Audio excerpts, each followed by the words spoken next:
King of Gods. By Fast Food Restaurant, Kabanata 125. Crazy Challenge. Thousand Leaf Pond. Agad bumilis ang tibok ng puso ni Zhao Feng nang marinig niya ito. Matagal na siyang pumasok sa clan at alam niya ang kaunting impormasyon tungkol sa mga mahiwagang lugar tulad ng Floating Crest Palace, Thousand Leaf Pond at Hollow Building. Ang Floating Crest Palace ang pundasyon ng clan at ito ay isang napakahiwagang lugar. Kahit na ang mga elder at ang sect master ay maaaring hindi alam ang mga sikreto. Tulad ng para sa Thousand Leaf Pond, hindi ito may kukumpara sa Hollow Building at Floating Crest Palace, ngunit ito ay isang cool na lugar pa rin. Ang lugar ay nilikha ng kalikasan at ng maglaon, dumating ang mga eksperto mula sa clan at nag-set up ng energy gathering array na tumagal na ngayon ng 1,000 taon, at ito ay nagbigay ng tubig sa pond ng ilang mga espesyal na epekto. Kung nakapasok si Zhao Feng sa Thousand Leaf Pond, magiging maganda ito para sa kanyang Silver Wall Technique. Vice Head Zhang, narinig ko na ang mga panloob na disipulo lamang ang pinapayagang makapasok sa Thousand Leaf Pond. Tanong ni Zhao Feng. Hahaha, ang Thousand Leaf Pond ay isang mahalagang lugar sa clan. Kahit na ang mga panloob na disipulo ay hindi magagamit ito ayon sa gusto nila, ngunit bilang Vice Head ng Clan Mission Division, ako rin ang namamahala sa lugar na ito. Kung mayroon kang mahusay na talento sa arrays, halimbawa, ang pag-unawa sa lahat ng aklat na kakabigay ko lang sa iyo sa loob ng 7 araw, maaari itong maging dahilan para hayaan kang pumasok sa Thousand Leaf Pond.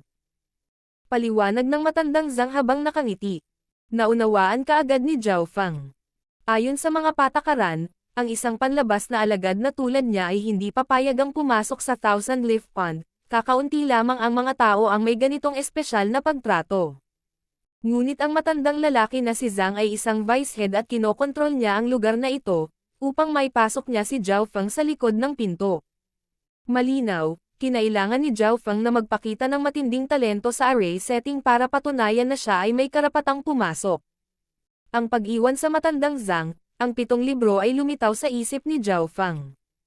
Ang mga libro ay umunlad mula sa madali hanggang sa mahirap. Sa 7 libro, ang beginner's array ang pinakamadali, hindi gaanong kailangan ng pangunawa. Kailangan lang isaulo ito at mula doon, 70 hanggang 80% ang matututunan. Nang bumalik si Zhao Feng sa kanyang patio, natutunan niya ang unang aklat na beginner's array. Sumunod ay ang 49 arrays for beginners, na nagbigay sa mambabasa ng pangunahing kaalaman sa mga array. Kung ibang tao, kakailanganin nila ng hindi bababa sa 2 hanggang 3 taon upang maunawaan ang mga aklat na ito. Kahit na ang isang henyo ay nangangailangan ng ilang buwan. Mula sa ikalawang aklat, nagsimulang maramdaman ni Zhao Feng na naging mahirap ito. Mula sa isang tiyak na pananaw, pinahihirapan ng matandang si Zhang ang mga bagay sa pamamagitan ng pagbibigay sa kanya ng 7 aklat na ito. Ito ay isang imposibleng gawain para sa isang normal na kababalaghan, ngunit sinubukan pa rin ni Zhao Feng na intindihin silang lahat. Ang pangalawang libro, 49 Arrays for Beginners, ay hindi rin ganoon kahirap, malamang na matapos niya ito ngayong gabi. Ngunit habang sinusubukang makakuha ng kaliwanagan mula rito, may natanto si Zhao Feng. Ang illusion fish picture ay may pagkakatulad sa mga nilalaman ng mga aklat na ito, tulad ng mga ito ay nagmula sa parehong pinagmulan. Nangangahulugan din ito na kung susubukan niyang unawain ang mga libro ng illusion fish picture at arrays ng sabay, ito ay magiging mas mabilis. Nagniningning ang pananabik sa mga mata ni Zhao Feng, parang gusto niya itong lumunin sa isang lagok. Ngunit napahinto siya ng isang balita noong hapong iyon. Kahalili na panloob na disipulo na si Zhao Feng, hinamon ka ng kahalili na panloob na disipulo na si Xiaosan na 16 na pwesto at lalabanan kanya sa loob ng 3 araw. Ang balitang ito ay nagmula sa Outer Hall Division. Naghahaman. Xiaosan, 16 na pwesto. Hinamon. Zhao Feng, 13 na pwesto. Ang Xiaosan na ito ay talagang hinahamon ako. Inihagis ni Zhao Feng ang sulat sa gilid at hindi niya ito inilagay sa puso. Ngunit hindi nagtagal, dumating si Prinsesa Yon Meng Xiang. Dapat kang mag-ingat kay Xiaosan. Sinanay niya ang kasanayan ng pamilya Xiao na Blazing Sun Sword Technique, na isang pinasimpleng bersyon ng middle-class mortal skill ng Broken Moon Clan, Blazing Sun Manual. Matapos makapasok sa clan, gumugol siya ng maraming primal crystal na bato at nakakuha ng kumpletong kopya ng Blazing Sun Manual sa pamamagitan ng kanyang mga koneksyon. Mula nang makuha niya ang manual na ito, ang kanyang paglilinang ay tumaas ng mabilis. Sa kanyang half-step na Ascended Realm Cultivation, may kakayahan siyang hamunan ang nangungunang 10. Mataimtim na sabi ni Yon Meng Xiang. Middle Class Mortal Skill. Nang marinig ito, maging si Zhao Fang ay bahagyang naantig.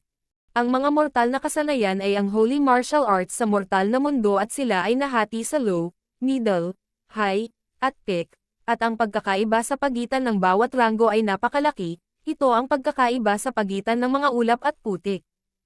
Ang peak class mortal skills ang nagpasikat sa Broken Moon Clan, hindi maisip ang kapangyarihan nito. Kung tatanungin kung gaano kalakas ang isang middle class mortal skill, kailangang banggitin ang rippling technique ni Beimoy. Noong nag-sparring sila sa Guanzhen Palace, natalo ni Beimoy si Nan Gongfan, Yang Qingshan, Zhao Feng at ang iba pa sa isang galaw lang. Sa oras na iyon, sina Yang Qingshan, Nan Gongfan at Zhao Feng ay natutong lahat ng Holy Martial Arts at kahit na may kaunting pagkakaiba sa pagitan ng kanilang cultivation, hindi ito malaki. Matapos makapasok sa clan, napagtanto ni Zhao Feng na ang rippling technique ni Beimoy ay dapat na isang middle class mortal skill.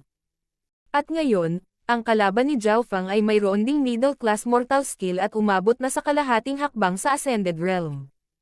Ang middle class mortal skills ay napakahirap para sa isang tao na matutunan sa ilalim ng Ascended Realm, kaya gaano kataas ang naabot ni Xiao Sun sa Blazing Sun Manual. Isang silakbo ng kumpiyansa ang lumitaw mula kay Zhao Feng. Maliban kung si Xiao Sun ay kasing talino ni Beimoy, hindi siya aabot sa mataas na antas. Nang makita ang reaksyon ni Zhao Feng, bahagyang nagulat si Yon Meng Xiang dahil nalaman niya ang ugali ni Zhao Feng nitong mga nakaraang araw. May isa pang bagay, sabi ni Yon Meng Xiang pagkatapos ng bahagyang pag-aalangan. Magsalita ka, agad na tumugon si Zhao Feng. Ganito. Hindi maganda ang sitwasyon ng dalawa mong kapatid. Alam mo ba ito? Maingat na sinabi ni Yon Meng Xiang. Si Nan Gongfan at Yang Qingshan. Ano ang nangyayari? Nagbago ang ekspresyon ni Zhao Feng. Hindi nagtagal, dumating sina Zhao Feng at Yon Meng Xiang sa tinitirhan ng mga panlabas na disipulo. Si Zhao Feng ay nanirahan sa lugar na ito dati dahil siya ay dating isang normal na panlabas na disipulo. Dumating si Zhao Feng sa silid ni Yang Qingshan pagkatapos ay kumatok siya at binuksan ang pinto. Ang nakita niya ay isang payat na mukha. Huminto si Yang Qingshan nang makita niya si Zhao Feng at may sasabihin sana siya ngunit nagluwa siya ng isang subo ng dugo. Brother Yang.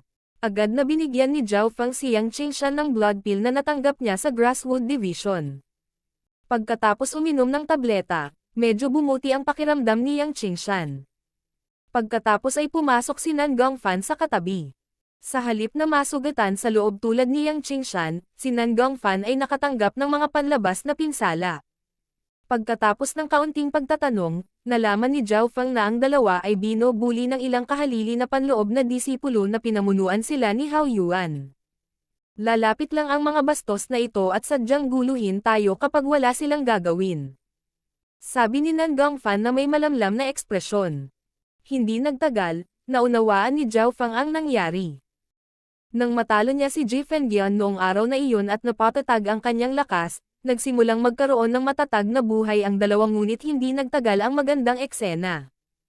4 hanggang 5 araw ang nakalipas, si Hao Yuan gayon din ang Hong Brothers, na nasa ika-8 at ika-9 na pwesto, ay nagsimulang gumawa ng gulo para sa kanila. Sa loob lamang ng ilang araw, sina Nan Gongfan at Yang Qingshan ay wala ng gana na magtanim o magtrabaho. Ilang beses lang lumitaw si Hao Yuan, ang Hong Brothers ang pangunahing umatake. Ang magkapatid na Hong ay kambal at tinawag silang Hong San at Hong Si ayon sa pagkakabanggit. Ang pares ng kambal ay may mataas na talento at sila ay nasa ika-8 at ika-9 na pwesto sa mahabang panahon. Bakit hindi mo sinabi sa akin ng mas maaga? Sinubukan ni Zhao Feng na pigilan ang kanyang galit. Si Nan Gongfan at Yang Qingshan ay may mga hitsura ng kahihiyan at pait. Natatakot kami na maabala namin si Brother Zhao at naisip namin na matatagalan kami. Ibinaba ni Nan Gongfan ang kanyang ulo at natakot siyang tingnan si Zhao Feng sa mata. Mukhang kailangan kong humanap ng mas magandang paraan na magtatagal. Dahan-daang tumayo si Zhao Feng habang ang malamig na liwanag ay kumislap sa kanyang mga mata. Ang mga ekspresyon ni Nan Gongfan at Yang Qingshan ay kapansin-pansing nagbago. Brother Zhao, huwag magmadali. Hinamon ni Hao Yuan ang ikatlong pwesto ilang araw na ang nakakaraan at siya ay nanalo. Ikatlong pwesto. Iyon ang pinakamataas na antas ng mga panlabas na disipulo, kalahating linya na lang ang layo nila para maging isang panloob na disipulo. Lumito ang pagkabalisa sa mukha ni Yon Mengxiang habang sinusubukan niyang pigilan si Zhao Feng na gumawa ng isang bagay na padalos-dalos. Relax, iyon pa rin ang aking orihinal na layunin. Puno ng kalmado ang boses ni Zhao Feng. Napagtanto ni Yon Mengxiang na ang kanyang mga mata ay malamig at kalmado, walang palatandaan ng pagmamadali. Higit pa rito, hindi pa nakita ni Yon Mengxiang si Zhao Feng na gumawa ng isang bagay na padalos-dalos, parang lahat ay nasa ilalim ng kanyang kontrol. Teng! Lumabo ang figure ni Zhao Feng habang patungo siya sa isang tiyak na direksyon. Brother Zhao, saan ka pupunta? Sigaw ng tatlo sa likod niya habang nakasunod sa kanya. Sa Outer Hall Division, ang boses ni Zhao Feng ay puno ng malamig na layuning pagpatay. Ilang sandali lang, dumating na si Zhao Feng sa Outer Hall Division. Ang Outer Hall Division ang namamahala sa lahat ng mga panlabas na disipulo at kung paano tinatrato ang mga disipulo. Gabi na ang araw, bakit ka nandito? Tanong ng isang matandang lalaki ng Ascended Realm habang nakataas ang kilay. Hinahamon ko ang isang kapalit na panloob na disipulo. Sabi ni Zhao Feng. Anong pangalan mo? Ang tingin ng matandang lalaki, na nasa Ascended Realm, ay bumaling kay Zhao Feng. Hinahamon ko ang ika-9 na pwesto. Hong Si. Hinahamon ko ang ika-8 pwesto. Hong San. Hinahamon ko ang ika-3 pwesto. Hao Yuan. Isang boses na puno ng pagpatay na layunin at lamig ang umalangaw-ngaw sa hall. Ano? Umikot ang eyeball ng matanda habang sumisigaw. Walang tuntuning nagsasabi na maaari mong hamanin silang lahat. Kasabay nito, nagbago ang mga ekspresyon ni Yon Mengxiang, Nan Gongfan at Yang Qingshan na kakahabol lang.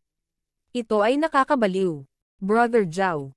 Sa ilalim ng kanilang mga hiyawan sa pagkabigla, napagtanto nila na walang bakas ng pagkawala ng emosyon ni Zhao Feng. Magugulat ang lahat kung magpasya ang isa na hamanin ang ika-9, ika-8 at ika-3 ng sabay-sabay. Hindi ito sama-sama sa mga patakaran. Umiling ang matandang lalaki sa Ascended Realm. Si Zhao Feng ay nakatayong hindi kumikibo na parang ayaw niya.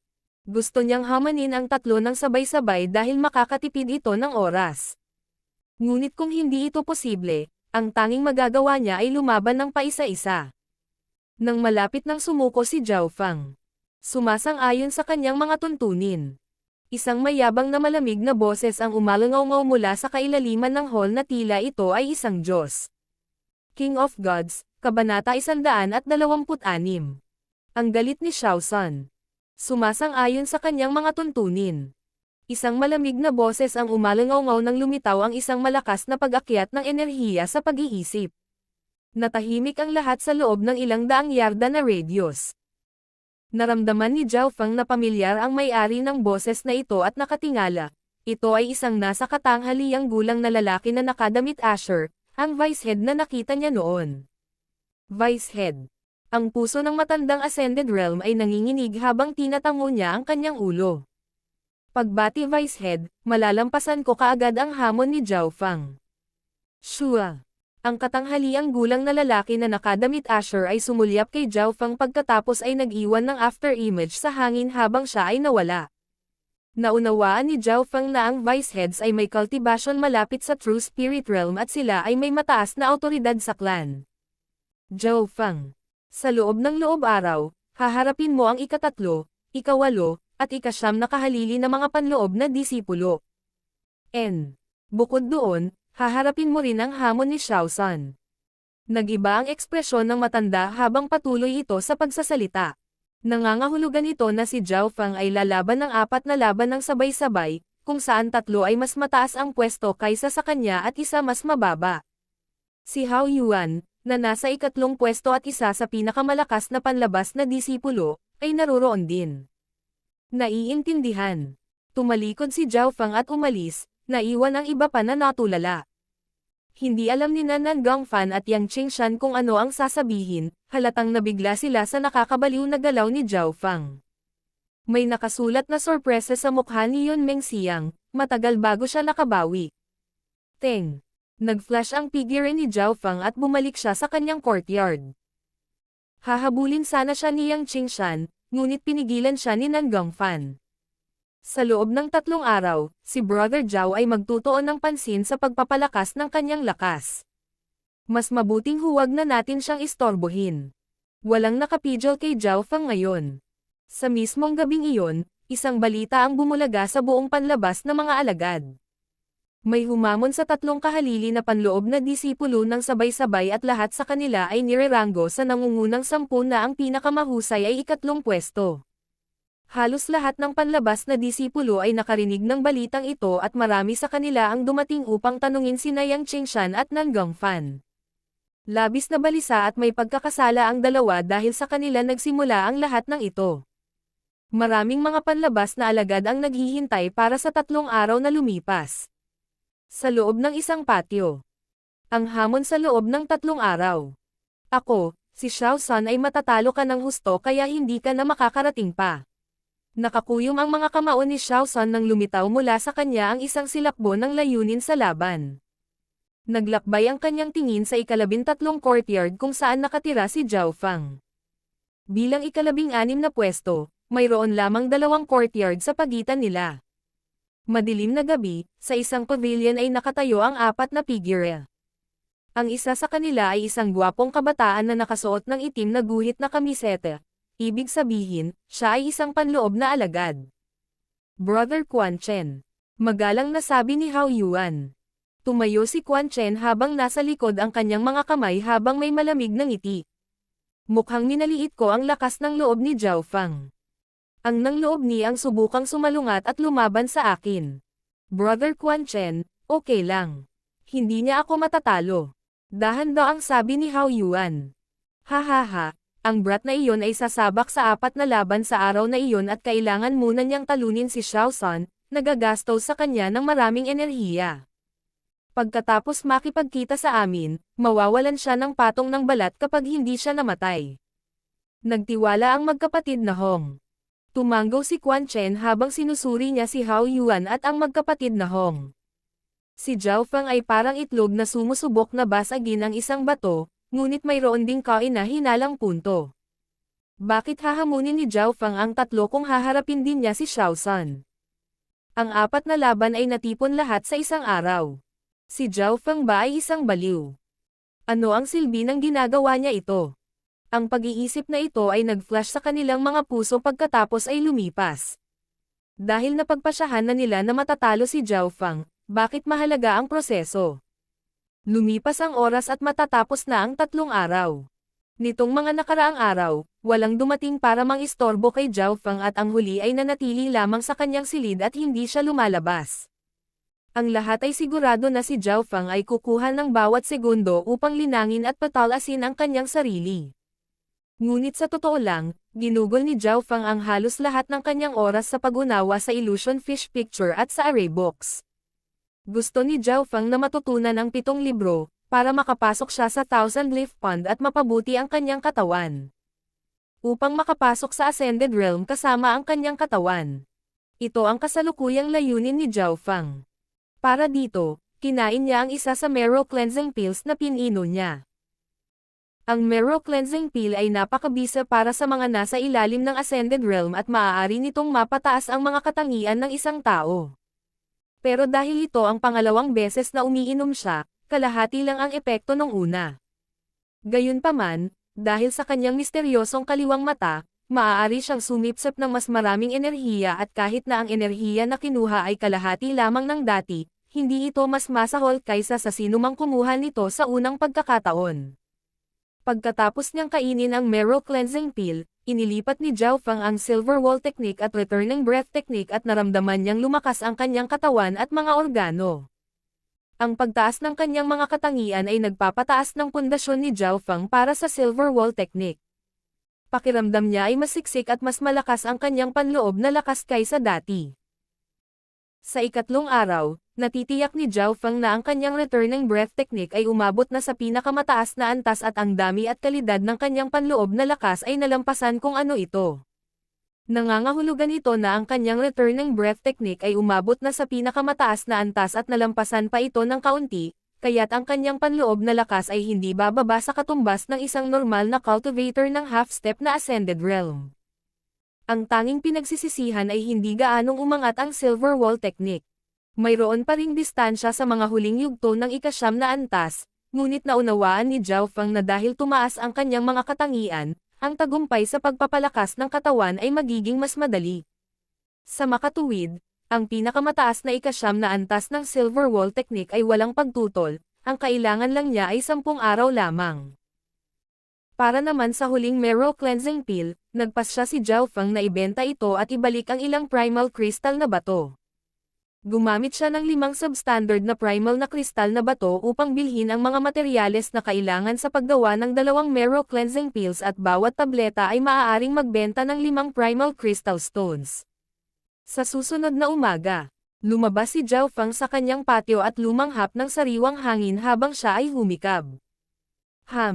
Napagtanto ni Zhao Feng na maraming mga panlabas na disipulo malapit sa kanyang patio. Lumabas ba si Zhao Feng? Ngayon ang araw ng labanan, hindi siya magiging pagong at magtatago, di ba? Itong grupo ng mga panlabas na alagad ay magugustuhan ng lahat kung ang langit ay bumagsak. Walang sino man ang hindi mahilig manood ng mga palabas at ang palabas na ito ay nagulat sa lahat ng panlabas na mga alagad.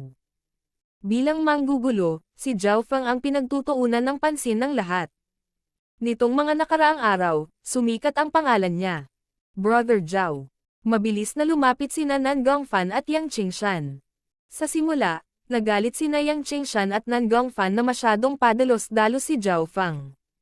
Tara na. Ang kalmadong mga mata ni Zhao Feng ay may talas sa kanila, na naging dahilan upang ang iba ay hindi maglakas loob na tumingin ng diretso sa kanya. Ang mga puso ni Yang Qingshan at ng iba pa ay nanginginig. Sa sandaling ito, si Brother Zhao ay nagbigay ng pakiramdam ng pagiging isang espada na maaaring tumagos sa lahat ng bagay. Tila sa wakas ay napagtanto nila na wala ni isa sa kanila ang nakakakita kay Zhao Feng. Bumalik sa Lord Guanzhen. Naramdaman nila na si Beimoy ang pinaka-nakakatakot, ngunit alam nilang lahat kung gaano kalakas si Beimoy. Hindi tulad ni Zhao Feng sa harap nila na nagbigay ng pakiramdam ng misteryoso, walang sino man sa kanila ang nakakaalam kung nasaan ang kanyang limitasyon. Hindi nagtagal, nagpakita si Zhao Feng sa ilalim ng pagbabantay ng maraming mga panlabas na disipulo at dumating sa entablado kung saan lumaban ang mga kapalit na disipulo. Parami ng parami ang nagsimulang magtipon sa malapit. Ang mga panlabas na alagad ay may bilang ng mga tao. Mula 10 taong gulang hanggang 30 taong gulang, ang mga alagad na may iba't ibang edad ay naninirahan lahat dito at mayroong 2 hanggang 300 tao dito, halos kalahati ng bilang ng mga panlabas na disipulo. Pinagmasdan ng mga mata ni Zhao Feng ang karamihan at hindi nagtagal ay nakita niya si Xiao San. Bilang challenger, mas maagang dumating si Xiao San. Sumunod, isa-isang lumitaw si Hao Yuan at ang magkapatid na Hong. Ang tatlong ito ay nasa kalahating hakbang na Ascended Realm at ang mga aura na kanilang inilabas ay nagpabagabag sa ibang mga disipulo sa malapit. Ito ay lalo na para kay Hao Yuan, na nasa ikatlong pwesto, kung saan ang mga nasa ilalim ng kanyang paningin ay nagpababa ng ulo at umiwas dito. May kaunting alam si Zhao Feng tungkol kay Hao Yuan at pagkatapos ay lumipat ang kanyang mga mata sa magkapatid na Hong. Ang magkapatid na Hong, Hong San at Hong Si ay kambal at magkamukha sila. Pareho silang maikli ang buhok na may matipunong katawan. Habang naglalakad sila, umuumbok ang kanilang mga kalamnan ngunit hindi gaanong makakaapekto ito sa kanilang liksi. Ang mga laban ngayon ay hindi ko papansinin. Si Deacon Kyo ay dahan-daang lumabas at inilabas ang kanyang 7th Sky of the Ascended Realm aura, na nagpaunawa sa mga panlabas na disipulo kung gaano sila kababa sa clan. Hindi nagtagal ay tumahimik ang mga tao. Mayroong ilang iba pang mga deacon at vice deacon dito ngayon na may mga interesadong ekspresyon. Ang unang laban, si Xiao San, ika-16 na pwesto, hinamon si Zhao Feng, 13 pwesto. Umalangaw-ngaw ang boses ni Deacon Qiu sa buong lugar. Teng. Nang matapos siya, kumislap ang anyo ni Xiaosan at parang agos ng apoy, na damapo sa entablado. Bahagyang tumalon si Zhao Feng sa ere at lumapag din sa entablado. Ang unang labanan. Xiaosan laban kay Zhao Feng. Ang mga bagong pasok na disipulo ay labis na nasa sabik. Parehong sina Xiaosan at Zhao Feng ay sumali sa clan ng sabay at si Xiaosan ay palaging may pinakamataas na cultivation, samantalang si Zhao Feng ay sikat sa kanyang kapangyarihan sa pakikipaglaban. Zhao Feng. Tinanggap mo ang hamon ko at naglakas loob pa ring hamanin si Hao Yuan at ang kanyang mga kasamahan. Ibig sabihin hindi mo ako inilalagay sa iyong mga mata. Bulong ni Xiaosan sa kanyang puso. Sa kanyang kaliwang mata, isang pulang ilaw ang lumitaw, puno ng hangarin sa labanan at galit. Sa ilalim ng sirkulasyon ng middle-class mortal, skill-blazing sun manual, isang maapoy na pulang aura ang kumalat sa entablado habang tumataas ang temperatura. Para siyang Diyos ng apoy. King of Gods, Kabanata 127. Pagwawalis sa mga panlabas na disipulo, una. Sa sandaling iyon, ang hangarin at kapangyarihan ng labanan ni Xiaosan ay umabot sa sukdulan nito. Ang kanyang half-step na Ascended Realm Cultivation at Middle-Class Mortal Skill Blazing Sun Manual ay nagbigay sa kanya ng kakayahang atakihin si Zhao Feng anumang oras na gusto niya. Paano magkakaroon ng Middle-Class Mortal Skill ang isang kakapasok lang sa clan? Ang mga kahalili na panlabas na disipulo ay natigilan lahat. Bukod kay Lin Fan na nasa unang pwesto ng mga kahalili na panloob na disipulo, wala pa akong narinig na ibang tao na may middle-class mortal skill. Ang mga may middle-class mortal skills ay may mas malaking kalamangan. Gago. Ang unang kalaban ni Brother Zhao ay napakagulo na. Nagpalitan ng tingin si Yang Qingshan at Nan Gongfan, pareho silang mataimtim. Alam ng lahat na haharapin ni Zhao Feng ang apat na tao ngayon at wala sa kanila ang madali. Sa kabaligtaran, habang umuusad ang bawat labanan, mas nakakatakot ang kalaban. Sa makatuwid, hindi man lang inisip ng lahat ang tungkol sa pagkapanalo ni Zhao Feng. Iniisip nila kung gaano siya katagal at mula sa kasalukuyang sitwasyon, ang unang labanan kay Xiaosan ay mas mahirap kaysa sa inaasahan. Hahaha. Mukhang wala na tayong pagkakataong mag-away. Nagtawanan ang magkapatid na Hong. Sa entablado. Kalmadong siniyasat ni Zhao Feng ang kanyang unang kalaban. Siya ay lalaban sa apat na laban ngayon at sa makatuwid, kailangan niyang tapusin ang unang labanan ng mabilis. Kinailangan pa niyang tapusin ang unang 3 laban sa pinakamaikling panahon na posible dahil ang pinakanakakatakot na tao ay si Hao Yuan at dapat panatilihin ni Zhao Feng ang kanyang lakas para sa kanya. Zhao Feng. Ang unang labanan ay magiging huli mo rin. Isang pulang ilaw ang kumislap sa mga mata ni Xiaosan habang ang kanyang nagbabagang aura ay sumisikat sa paligid ni Zhao Feng. Nakakatakot na bilis at lakas ng loob. Parang si Zhao Feng ay nahulog sa karagatan ng apoy.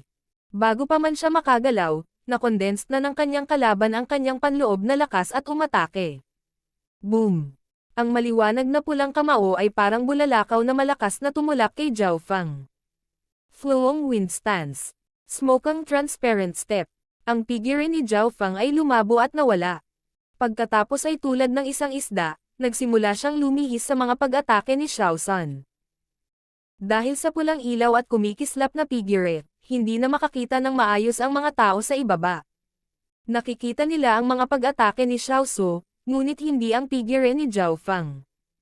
Mula nang maunawaan ng huli ang illusion fish picture, ang smoking transparent step ni Zhao Feng ay lumampas sa pinakamataas na antas. Ang figure ni Zhao Feng ay malabo, totoo, peke at puno ng pagbabago. Bagamat malakas ang pag-atake ni Xiaosan, wala ni isa sa kanila ang nakahawak sa damit ni Zhao Feng. Mahusay din ang kanyang speed skill, at hindi matukoy ni Xiaosan kung sinong figure ni Zhao Feng ang totoo. Dadalhin siya ng ilusyon sa bawat oras. Ang bilis na kasanayan na ito ay tila naglalaman ng paliwanag mula sa mga array. Maaaring ito ay tinitigan ni Deacon Qiu ang anyo ni Zhao Feng habang dumaan sa kanyang mga mata ang pagkagulat. Saglit na nagpalitan ng galaw ang dalawa sa entablado at bagamat talagang makapangyarihan ang Blazing Sun Manual ni Xiaosan hindi siya makatama sa bawat oras. Ngunit ang kanyang lakas ay nagpagulat pa rin sa nangungunang 10 kapalit na panloob na mga disipulo. Kahit si Zhao Feng ay ayaw siyang harapin ng direkta. Una, gumamit siya ng middle-class mortal skill at kahit na hindi ito sinanay ni Xiao Sun sa isang mataas na antas, ito ay malakas pa rin. Pangalawa, gusto ni Zhao Feng na panatilihin ang kanyang lakas para sa mga susunod na laban. Blazing Sun Three Strikes. Isang mahinang pulang kinang ang lumitaw sa katawan ni Xiao Sun habang ang isang mainit na pulang kamao ay itinulak palabas ng 3 beses ng sunod-sunod, na lumikha ng isang malawak na ranged wave attack. Ang mahinang pulang alon ng hangin ay humihip sa lahat ng direksyon. Mula lamang sa hakbang na ito, maaari niyang talunin si Jie Fengyan, na nasa ika-13 pwesto noon. Hindi nakakagulat na nagkaroon siya ng kumpiyansa na hamanin si Zhao Feng. Break. Ang ilusyon na figure ni Zhao Feng ay lumipad sa paligid ni Xiao Sun at sa oras na ito, sa wakas ay nakakilos na siya. Pew! Pew! Pew! Ang kanyang pangalawang daliri ay paulit-ulit na tumusok mula sa iba't ibang posisyon. Ang ilang mga guhit ng liwanag ay tuwid, ang iba ay kurbado, ngunit ang mga ito ay tumusok pa rin patungo kay Xiao Sun. Agad na namutla ang mukha ni Xiao Sun dahil ang mga pag-atake ni Zhao Feng ay puno ng liksi at ang tunay na pag-atake ay mahirap hanapin. Ang tanging narinig niya ay ang tunog ng inner strength na inilalabas at sa makatuwid, sinubukan niyang hanapin ang posisyon ni Zhao Feng sa pamamagitan ng tunog.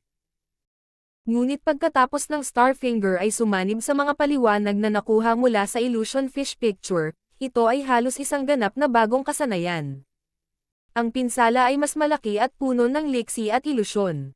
Maaaring hindi totoo ang iyong nakikita at naririnig dahil ang mga tainga at mata ay maaaring DA ng mga ilusyon. Swoosh! Isang bahid ng liwanag ang tumagos sa balikat ni Xiao Sun na nag-iwan ng madugong sugat at naging sanhi ito ng panginginig ng katawan ng huli. Kaagad na dumating ang pangalawa at pangatlong sugat. Si Xiao Sun ay nasa desperado na sitwasyon at kinailangan niyang buong galit na iikot ang Blazing Sun Manual upang subukang gumanti. Ngunit sa tuwing gagawin niya, hindi man lang niya mahawakan ang mga damit ni Zhao Feng. Ang bilis at offense ni Zhao Feng ay palaging nanlinlang kay Xiao Sun. Sa isang saglit lang, nagkaroon ng 7 hanggang 8 duguan na mga sugat sa katawan ni Xiao Sun at ang kanyang buhok ay ginulo habang siya ay patuloy na humihinga. Sumuko. 2 figure ang naging isa sa harap ni Xiao Sun na nagpapakita ng tunay na katawan ni Zhao Feng. Si Xiao Sun ay gumugol ng maraming enerhiya at siya ay nasugatan. Kung hindi dahil naging madali si Zhao Feng, baka binawian na siya ng buhay. Ngunit ang pakiramdam na hindi niya magawang hawakan si Zhao Feng sa buong labanan ay nawalan siya ng malay. Blazing Sun Wave Destruction. Ang palad ni Xiao Sun ay humiwas sa hangin at tumama kay Zhao Feng na nasa kanyang harapan. Ang eksenang ito ay naging sanhi ni Yang Qingshan at kasamahan. Sa ibaba para sumigaw sa takot at isipin na si Zhao Feng ay masyadong pabaya. Plop! Ang figure ni Zhao Feng ay nawala sa hangin. Napasigaw si Xiao Sun ng gago sa kanyang puso at bago pa siya makapag-react, isang matalim na lakas ng loob ang tumusok sa kanya mula sa likuran. Ang lakas ng pag-ataking ito ay bumaril sa kanyang katawan. Napatayo ang katawan ni Xiao Sun nang bahagya siyang lumingon at makita ang malamig na mga mata ni Zhao Feng. Kung ito ay isang tunay na labanan sa buhay-kamatayan, namatay ka na sana ng 1,000 beses. Ano ang punto ng pagkakaroon ng mataas na paglilinang at malakas na mga kasanayan sa OpenSea? Kung ang iyong tunay na lakas sa labanan ay kakaunti, kung gayon walang silbi. Ang unang labanan, ang naghahaman na si Xiao Sun ay natalo. Inihayag ni Deacon Qiu. Matapos matalo si Xiao Sun, binawi ng magkapatid na Hong ang kanilang pagmamataas at sa halip ay naging solemn na ang kanilang mga ekspresyon.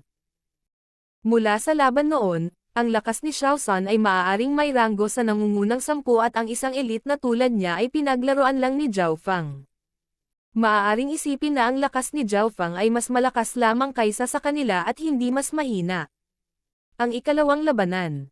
Zhao Feng ang ika-13 pwesto laban sa Hongxi na ika-9 na pwesto. Si Zhao Feng ang naging naghahaman ngayon. Seng. Parang pusa ang napakalaki na figure ni Hongxi habang tumatalon sa entablado. Bahagyang nanghina ang pupil ni Zhao Feng. Nalaman niyang maliksi ang mga galaw ni Hongxi at nakikita niya ang napakalaking kapangyarihan na nasa loob ng katawan ng huli. Isang maliksi na katawan, hindi lamang siya nakarating sa isang mataas na antas sa pagpapalakas ng katawan, naabot din niya ang kalahating hakbang na Ascended Realm. May larawan siya ng lakas ni Hongxi. Sa mga tuntunin ng pagpapalakas at bilis ng katawan, ang Hongxi ay mas mahusay kaysa kay Xiaosan noon. Iron Claw Arm. Tumalon ang figure ni Hongxi sa harap ni Zhao Fang at malakas niyang itinulak ang kanyang mga kamao kay Zhao Fang. Boom! Ang isang 50 sentimetro na butas ay nilikha sa entablado, na ginawa mula sa purong itim na bato. Ang Iron Claw Arm ni Hongxi ay isang lubhang nangingibabaw na kasanayan na winalis ang lahat. Agad na tumugon si Zhao Fang ng smokang transparent step at iniwasan niya ang mga pag-atake ni Hongxi. Ngunit ang kamalayan ng labanan ni Hongxi ay mas mahusay kaysa kay Xiaosan at mahuhuli niya ang figure ni Zhao Fang. One-line Star Finger. Isang sumisigaw na tunog ang biglang lumitaw at lumihis sa ere bago tumagos sa defensive barrier ni Hongxi.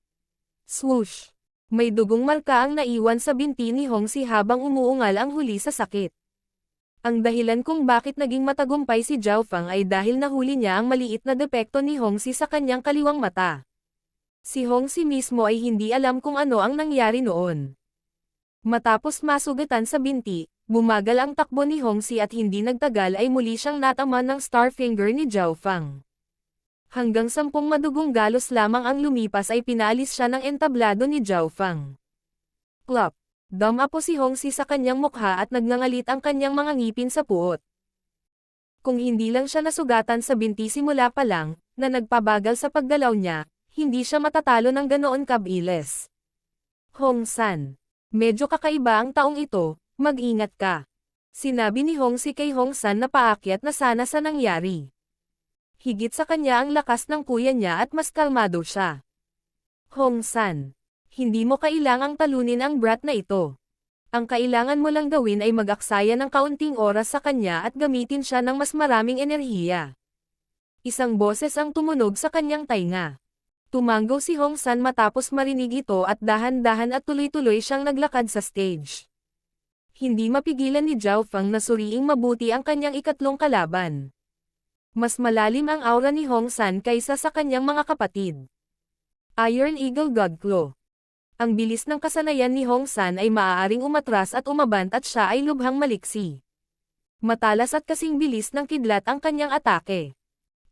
Ang mabilis na kidlat na kuko, na maaaring makabasag ng bakal ng ilang sentimetro ang kapal, ay nalazlaz sa hangin. Smokang transparent step. Naging malabo muli ang figure ni Zhao Fang at naiwasan ang nakamamatay na galaw ni Hongsan.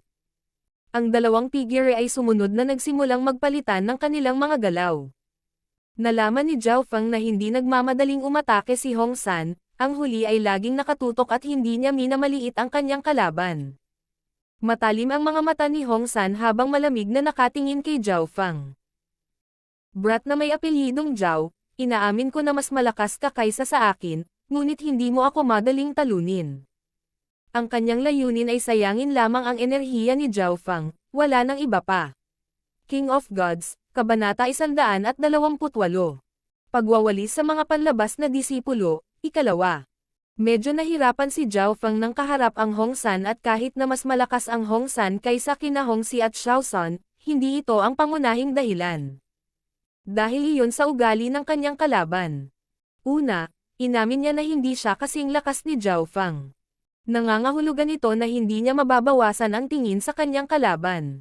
Sa kabaligtaran, gagamitin niya ang 200% ng kanyang kapangyarihan para labanan si Zhao Fang. Bukod doon, ang kanyang layunin ay hindi manalo. Ang tanging layunin niya ay gugulin ang enerhiya ni Zhao Fang. Mula sa 2 punto lamang, ang Hongsan ay halos walang mga kapintasan. Kahit na malalim ang galaw ni Zhao Fang, hindi nagmamadaling umatake si Hongsan. Sa halip, sinubukan niyang alamin kung nasaan ang aktwal na posisyon ni Zhao Fang. Kaya ko siyang talunin sa 10-10 galaw. Pero pagkatapos, ang figure ni Zhao Fang ay kumislap at muling lumitaw sa harap ng Hongsan. Sa pagharap sa mahinahong Hongsan, nagpa siya si Zhao Fang na baguhin ang kanyang mga taktika. Sa halip na gumamit ng kasanayan, gagamit siya ng ganap na lakas upang sugpuin siya. Nakahinga ng maluwag si Zhao Feng at pinakawalan ang kanyang aura. Kaagad, tumaas ng kalahating antas ang aura ni Zhao Feng, na nagpabago sa ekspresyon ni Hong San.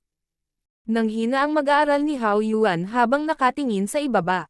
Maraming tao ang natigilan, hindi nila inaasahan na nagpipigil pa rin si Zhao Feng.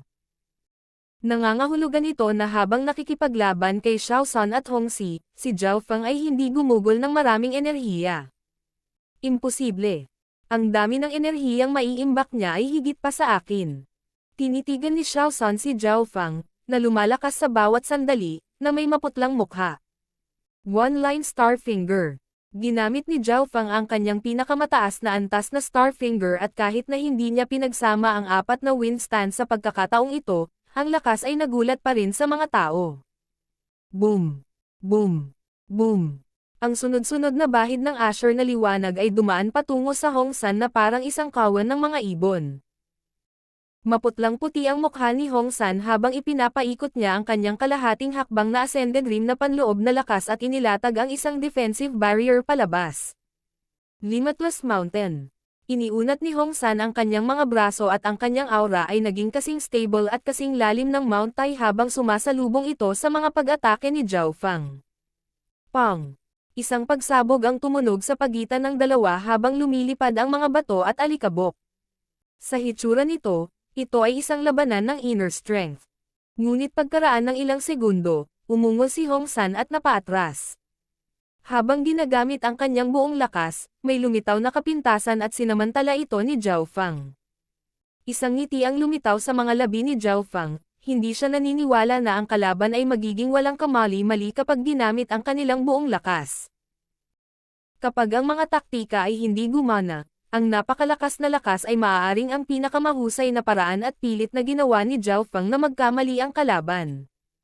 One-line Star Finger. Tornado Stance. Si Zhao Feng ay patuloy na umaatake habang siya ay may kalamangan at pagkatapos ng pagsasanib ng Tornado Stance, ang kapangyarihan ay tumaas sa ibang antas. Pew! Pew! Pew! Pew! Ang mga bahid ng liwanag ay parang meteor shower at ang kapangyarihan ay lumampas sa limitasyon ng Consolidated Realm. Ang mga nanonood na panlabas na mga alagad ay tumitig ng nakabuka ang mga bibig. Sa sandaling ito, kailangan nilang aminin na si Zhao Feng ay maaaring may ranggo sa nangungunang 5 at may karapatang hamanin ang ika-3 pwesto. Wow! Ilang galaw lang ang nagawa ni Hong San bago siya tumalsik ng isang subo ng dugo. Kahit na sinubukan niya ang kanyang makakaya para lang gamitin ang enerhiya ni Zhao Feng, natalo pa rin siya ng husto.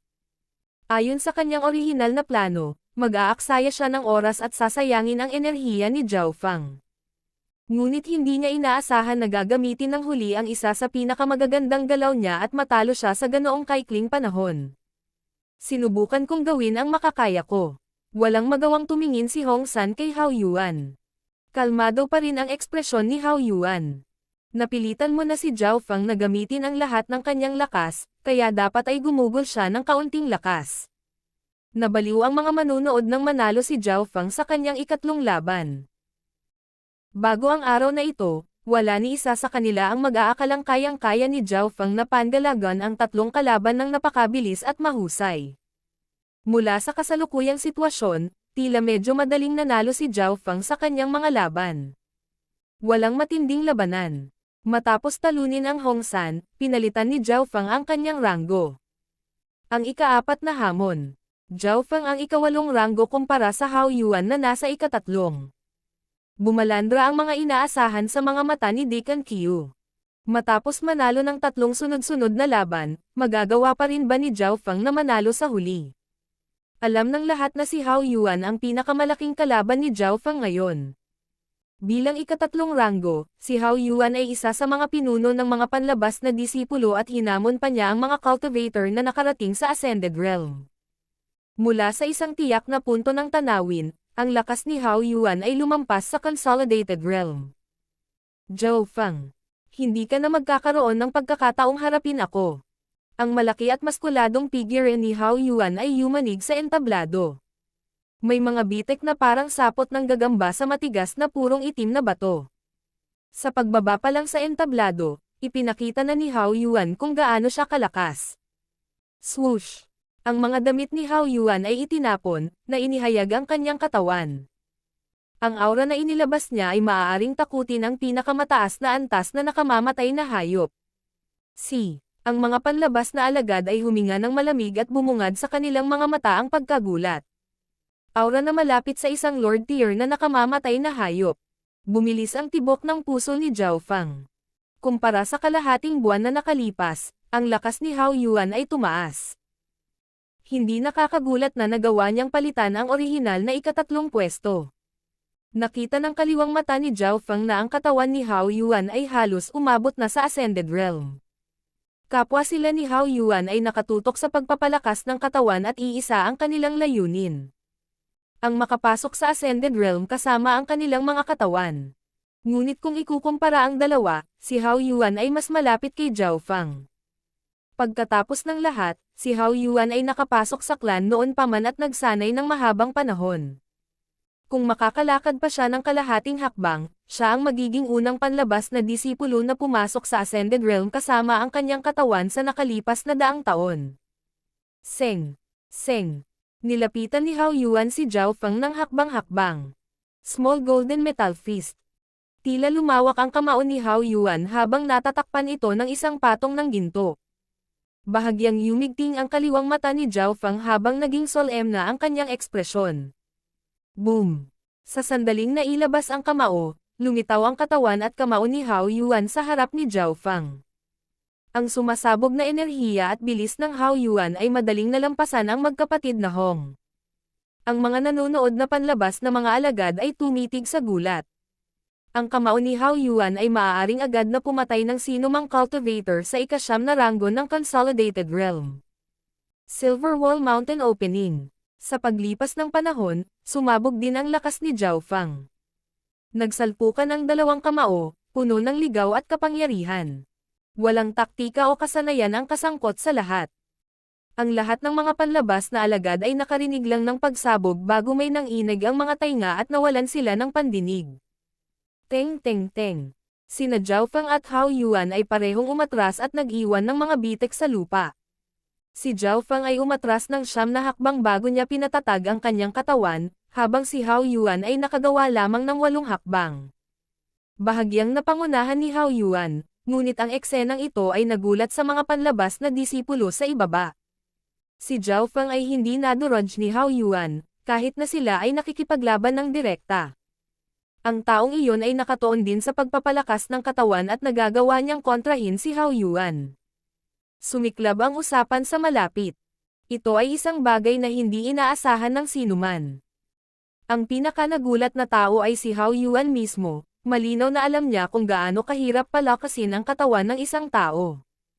At mahirap isipin kung paano naabot ng kabataang nasa harapan niya, na 14 hanggang 15 taon pa lamang, ang ganoong antas. Kailangang malaman ng isa na ang kanyang sariling edad ay 24 hanggang 25, siya ay 10 taong mas matanda kay Zhao Feng. Kung hindi niya maabot ang Ascended Realm ng 30 taon, itatapon siya ng clan. Ang kanyang antas ng pagpapalakas ng katawan ay talagang umabot sa isang mas mataas na antas kaysa sa akin. Ang ekspresyon ni Zhao Feng ay kasing kalmado ng tubig habang ang kapangyarihan ng kanyang kaliwang mata ay bumukas. Ang kanyang Silver Wall technique ay nakatuon sa pagtaas ng kapangyarihan at depensa. Si Hao Yuan ay nagsanay sa isang body strength eneng technique na hindi mas masahol pa kaysa sa Silver Wall technique at ito ay umabot sa mas mataas na antas. Hindi ko akalain na nakatutok ka rin sa pagpapalakas ng katawan at sinanay mo ito sa mataas na antas. Pero ngayon, matatalo ka pa rin. Malamig ang ekspresyon ni Hao Yuan habang nanginginig ang kanyang mga kalamnan. Sa pamamagitan ng kanyang kaliwang mata, napagtanto ni Zhao Feng na ang panloob na lakas at pamamaraan ng pagpapalakas ng katawan ni Hao Yuan ay parehong perpektong sumanib sa kanyang mga buto. Basag! Nagbitak ang mga buto ni Hao Yuan habang naglalabas siya ng nakakatakot na aura. Tumalon ang puso ni Zhao Feng, naramdaman niyang nakikipaglaban siya sa isang Lord Tier Deadly Beast. Mahirap isipin kung anong antas ang naabot ni Hao Yuan sa kanyang diskarte sa pagpapalakas ng katawan upang ganap na mapagsama ang kanyang panloob na lakas at katawan. Gold Bronze Casting Body. Ang aura ni Hao Yuan ay biglang tumaas ng kalahating antas nang lumitaw ang isang gininto ang kulay tanso sa kanyang katawan. Pagkatapos gamitin ang teknik na ito na Gold Bronze Casting Body, nagkaroon ng kakayahan si Hao Yuan na hamanin ang mga nasa Ascended Realm. Small Gold Metal Fist. Isang gintong kamao ang tumagos sa aura at binalot si Zhao Fang. Ang bilis ay masyadong mabilis. Kung ito ay nasa ilalim ng isang normal na sitwasyon, si Zhao Fang ay hindi makakapag-react sa oras. Ngunit sa sandaling ito, ang kaliwang mata ni Zhao Fang ay nakabukas ng husto at nagawa niyang harangan ang mabilis na hampas ng kidlat ni Hao Yuan. Pang! Ang katawan ni Zhao Fang ay pinabalik ng 10-10 yarda. Kung hindi dahil depensa ang kanyang SIL Verwall technique, ang suntok noon ay nagdulot sa kanya ng pagsusuka ng dugo. Bumagsak ka. Pinilit ni Hao Yuan si Zhao Fang sa gilid ng entablado. Kung nahulog siya sa entablado, nangangahulugan ito na natalo siya. Shua. Ang figure ni Zhao Fang ay nawasak ng isang kamao. Naiwan si Hao Yuan sa pagkakataong ito. Flowing Wind Stance. Smoke Transparent Step. Pinagsama ni Zhao Fang ang kaliwanagan mula sa Flowing Wind Stance sa kanyang pinakamataas na antas na kasanayan sa paggalaw. Kaagad, ang bilis ng kasanayan ni Zhao Fang ay umabot sa pinakamataas na antas nito. Ang pag-unawa na nakuha mula sa Illusion Fish Picture ay higit na pinagsama at si Zhao Fang ay naging mas malapit sa isang isda. Ang husay sa paggalaw ni Hao Yuan ay ang kanyang kahinaan kung ikukumpara kay Zhao Fang. Maraming beses, nalinlang siya ni Zhao Fang at hindi nakuha ang kanyang mga pag-atake. Sa sandaling ito, bumukas ang kaliwang mata ni Zhao Fang habang sinimulan niyang suriin ang Gold Bronze Casting Body ni Hao Yuan.